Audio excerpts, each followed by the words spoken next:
Lyle Sopel, and you're here in my studio, and I'm working on a project here for the... Just give me a minute here while I unplug. Nice to see you. Nice to be here with you today, too.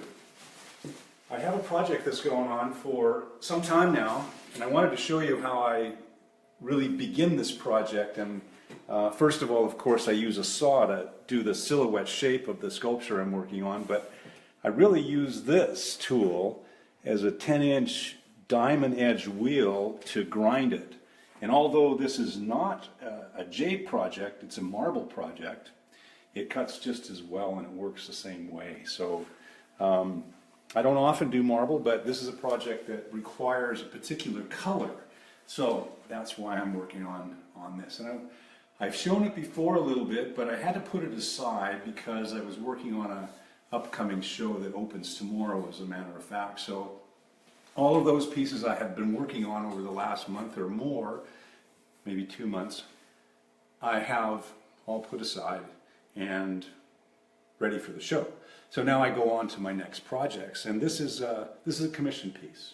So let me just show you here. Here's a model of how I sketch and plasticine first of all, and then work out the different aspects of the piece.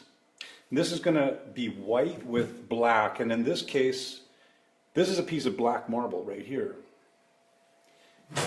Doesn't look black at all, but it's actually black right here. This is Australian black. So what I do with this is I'm going to cut it, and I'm going to use the various parts for accents to this piece. Now I want you to just follow me around, and I'm going to show you the other part of this project here.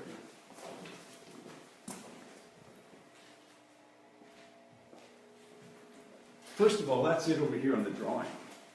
It's a Japanese crane theme, and it's going to be on this crystal base. And the black parts will be the black jade, and the red will be the ruby. And it's a romance theme, actually, that I'm working towards. So I've had a number of challenges with this piece because of the way it is. The bird sections are very, very heavy and difficult to support on the base. And I personally don't like to use metal, so I didn't want to use metal legs to support the project. I wanted to use jade. So I've come up with this kind of more clever idea. Let me get the part here.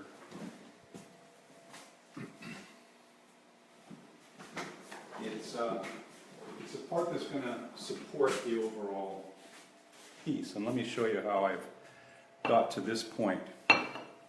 So this is going to be a support for one of the birds. And it's a tiger eye. It's not quite sanded yet, but it's getting sanded. And so eventually I have 2 pins that will support this. And what I'm thinking these is staying in theme of the project, is this is going to be like a bonsai tree root or bonsai tree. So I probably will add some jade sprigs to the bottom of it in some way to really keep that theme in mind. But come over here and take a look at how the body and the head fit together with the feet. So these are the black jade parts, and that's the head, the legs, also in black jade, and they fit all together like that. So we get this piece coming together. And there's also some black sections in the wings, which will be in this area here, and that's going to be cut out a little bit later, and that'll be inset. So let me show you how the composition comes together. So because I couldn't put the weight, if you come around on the other side, we can just see how the piece is going to rest on top of the bonsai tree, like so. So it becomes a construction. And this way, I don't have to put the feet on the surface, and they can be much more active, and the feet can be like extended away from the body, and it can look a lot more lively as a finished piece, rather than having it stuck to the base. I can have it just leaning across on the bonsai and the feet spread. So I have 2 of these figures to go, and the trick at this point is to make them a little bit lighter and get the parts in the right proportion. So when you see it like this, I think you can get the idea of how it's going to look in the end. So one of the pieces that I've been working on that stays in this theme of assembly in many different pieces is this hummingbird project here. And this was really an experiment. I just really didn't have any experience in making flowers, but I really wanted to try this. And so here it is complete. I think there's like 30 pieces, all different pieces that had to be sculpted and fitted together. So it was a really time-consuming project. But I think the overall look of it is great. I love the way it turned out, and all the different materials in it are really awesome too. There's the cachalong for the white in the flower, the ruby for the center of the flower, the jade for the leaves, the tiger eye, and the hummingbird, which is made out of amethyst, lapis, chrysoprase, and agate. All pretty cool stuff, I think. So I love working in a lot of different materials, but putting pieces together is often quite an engineering headache to make it look right. So you really have to be careful of proportion. And what I like to do is the drawing first, and then sometimes I'll even do a paper cutout of the actual thing so I can see how it's done. As you see, everything I make gets shipped. That's also a nightmare. Everything has to go someplace when it's finished. So it has to be packaged and shipped somewhere. So the nightmare is, how do you do something so delicate and ship it to another place? Well, this is it. Everything comes off. The hummingbird's made with pins that are inset, and then I have a brass fitting inside here. And so to assemble it, it just has a really nice snug fit that you just have to work it down like that. And then same with the flowers. The flowers all come off, and you can see here that there's like the brass fitting that actually holds the pins in place. And that's really actually enough. It's not going to fall out. And so when I do these pins, they're actually a little off center, and so they're balanced or snug. And I'm not sure I want to force that right at this moment, but it does go back in there, and we'll put it back in a little bit. So that's how it is. Make it up in pieces. So the other thing I wanted to talk about today was scheduling, and how do you keep a mindset about your work, and how do you stay creative? How do you work with other people and other things in a way that keeps you in your sane mind, and you're not driven crazy by pressure and anxiety and trying to overcome the challenges of just trying to make a living as an artist. So I wanted to call this session today, Not My Circus, Not My Monkeys, and I'll explain that a little bit later. But first of all, I wanted to tell you a story about my life and my experience. Now, some time ago, a few years ago now, I had a studio in North Vancouver, and I had that studio for some 16 years. And it was a very conscious thing to do. I wanted to expand. I wanted to have a bigger studio where I could supply more galleries and have assistants that supported me in my art career, and I wanted to produce more. Now, as a bronze person, if you worked with bronze, you can understand that there is a process in creating bronze. Like, you have to have other people that assist you in what you're doing. So there's the bronze casting, the people that do the modeling and the patinas, and so you can break the process down. And then you can multiply it by just doing limited editions. But as a stone artist, every single piece that's made is a unique item. Everything is unique, and nothing can be the same.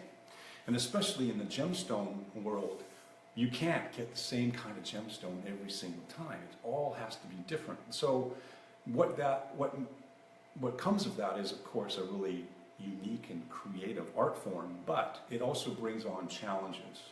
So what I wanted to do was to expand and do more, and so the way I could do it was to employ other people to help me. So when I first started, I would have an idea, and I'd work on it, and I'd say, well, like, I have a base, and I have a subject, and I had one assistant, and I'd say, well, you know, you could do the base, and you can sand it and polish it. Well, I do the subject, the details, and that sort of thing.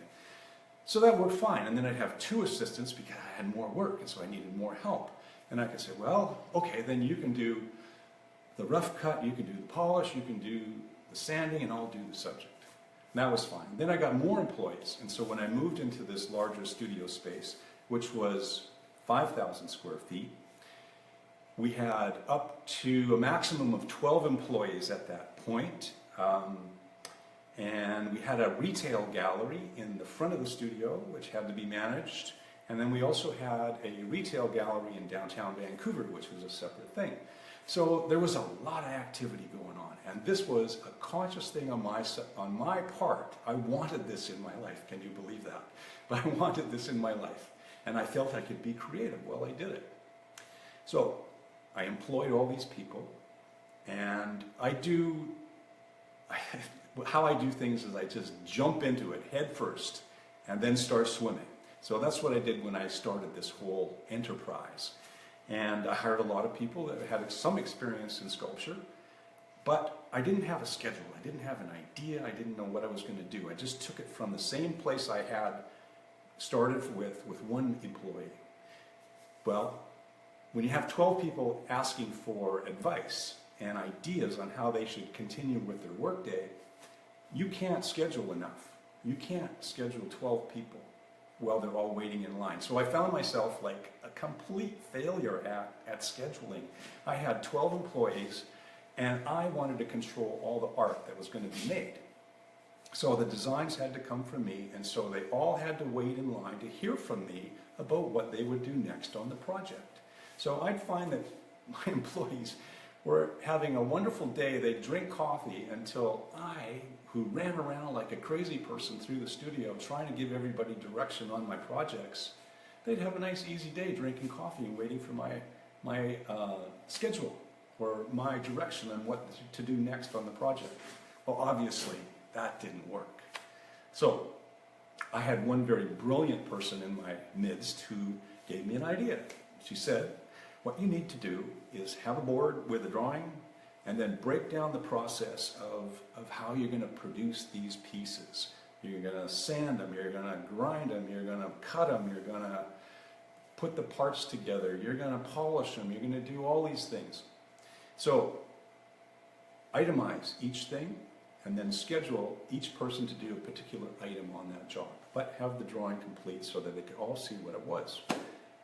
So that's what I did. So then on Monday mornings, we'd have meetings about the projects. Every Monday, we'd talk about what the projects were. I would draw them out, and I'd have a clear idea of exactly what I wanted to see in the project, and then I'd assign all the different aspects of the project to the people that were going to help me. So that way I could have like maybe 10 projects going at the same time. I had a wall in the studio where all the projects are up on the wall on clipboards, and then with the drawing that related to each one, and everybody had a task for each job. So everybody knew exactly what they had to do, and they did it, and it worked out great. On Wednesday, that was Mondays, and on Wednesdays I'd have accounting meetings, and I'd have payroll discussions and stuff like that, like really not artistic things on that day.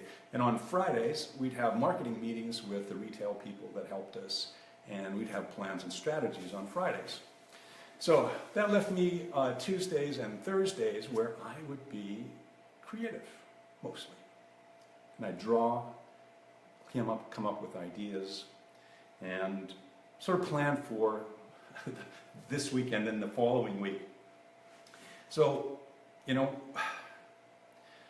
when you think of you think of an artist, you don't think of him as having like deadlines and schedules and employees and things of that sort, but I did, and I don't work that way anymore.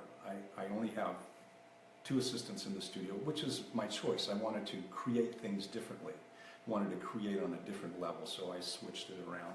But when you think of employees, deadlines, and families, and you think of all those things that require your time and attention, then you should think not of them as pressure or as a difficult obstacle to overcome. You should think of them as kind of like an assistant, a way to achieve your goal. Like for me, deadlines are really a fantastic thing. I love deadlines. Like what I do is I set a start of a project and an end of a project. Like say for this show preparation that I have just been doing. I know what my end date was, and I knew I had a rough beginning, so I began when I could.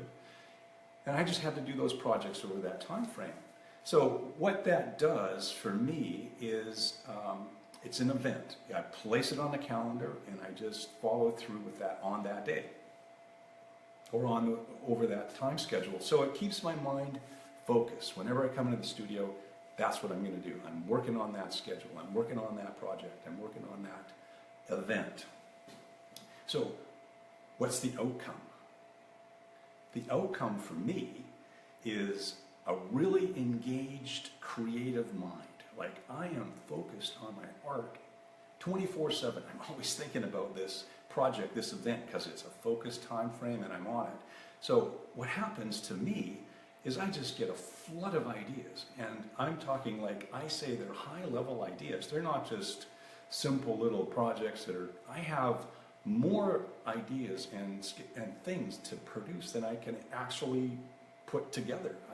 I'm only working at, I think, 10% of what's possible. If I had more arms, I could do more things. That's how I feel sometimes. So I choose the best of my creative mind to do for these kinds of things. So the outcome is more ideas and better ideas, but also the outcome is success. You get fantastic ideas, and the clients that I show to love them. They're different and they're fantastic. So that's what I love to do, deadlines. And another thing is to, when you schedule things, to keep a schedule, like as you see here, on the board here I have a monthly schedule. I keep the dates of the month and the days that we work, and the subjects that we're working on are listed over here. So all the time that's worked is just listed along here on the date that it was done. And in the end, we tally it up at how many hours it took to do a particular subject. So I do that also with a calendar. On the calendar, I put what I'm going to do on such and such a month and such a month, what event is going to happen there. And sometimes there's like holes in the schedule where I have nothing, there's nothing going on there. So what I do is project an idea of what I want to do on that day, and I put it in the calendar. That way, I'm always thinking and planning for the thing that hasn't happened yet. An amazing thing happens when you do that is that you actually generate thoughts and ideas unconsciously that can lead you towards that dream and that project. So even though you may not have a particular deadline or schedule, put something down on the calendar that will lead you to it. And believe me, it happens. The mind will engage and give you more about what you want to do. So when you find you don't have enough time, this is a really big thing, and of course, I think anybody that has to do anything on a production level needs more time. You always need more time, and it's difficult to do it. So that's where this saying, this is an old Ukrainian saying, by the way, is not enough, or not my circus and not my monkeys, is a reference to all the distractions that you can have in your life and in your day. So when you think about it, most of the things that affect you that aren't your work aren't really necessary. There's like the news of the day or stuff that happened in the past, or you're worried about the future. None of those things actually are necessary or real. The past is gone, it can't happen again, and the future hasn't arrived, so you can't do anything about it. All you can think about and do is the now. So get rid of the monkeys, the things that affect your focus and your concentration, and keep them out of the studio. That's what I try to do. It's a challenge. It's a thing I work at all the time, every day. Keep the monkeys out. And then there's the old friend procrastination, and I'm really good at this. It's like, why do it today when you can do it tomorrow? So, you know, this is something that I struggle with for sure. I'd rather be in the studio. I'd rather do what I'm doing rather than some of the other things that are necessary to make life go by. So one thing that I've come to realize, and I know about what procrastination is when you cannot control the things in your life, you're feeling too burdened. There's only one thing you can do with the item that you can't do right now, and is put it off. So it's an unconscious way to control your life. You can't do it now, but at least you can put it off. That way you feel like you got some control of things. Well, as you know, that's not really great. It doesn't help. You still have that thing to do, and it has to get done. So what I found is really a good way to manage is to always do the things that you love to do. And everything else, find someone else to do it. For instance, bookkeeping. I hate bookkeeping. I have a bookkeeper that comes once a week. She does a great job for me. You know, things like, house cleaning. You can get people to do that. You get people to mow your grass. You can do anything. You can have people come in your studio and clean up after you. All of those kinds of things can be done by other people. And what you should do, and what I do, is what I do best. Stay focused on that and try to have other people around me. Delegate the jobs to other people. That way, things get done. They don't get procrastinated and put off for a long period of time. So I find that, one more thing is the overloaded mindset. And I think, what can happen when we're always trying to produce and try to do great work as an artist is that you get overwhelmed with so many responsibilities and so many things that need to be done that you lose focus. So to come back, you have to think about, I think if the world is made up of two kinds of people, givers and takers, I say they're all equal. I'm not making a judgment, but artists are the givers. And I've never met an artist that I never thought of as a giver. So that's what we do, we give. So the other people in our lives, they want this stuff. And so it tends to be the person that yells the loudest gets the most, I find.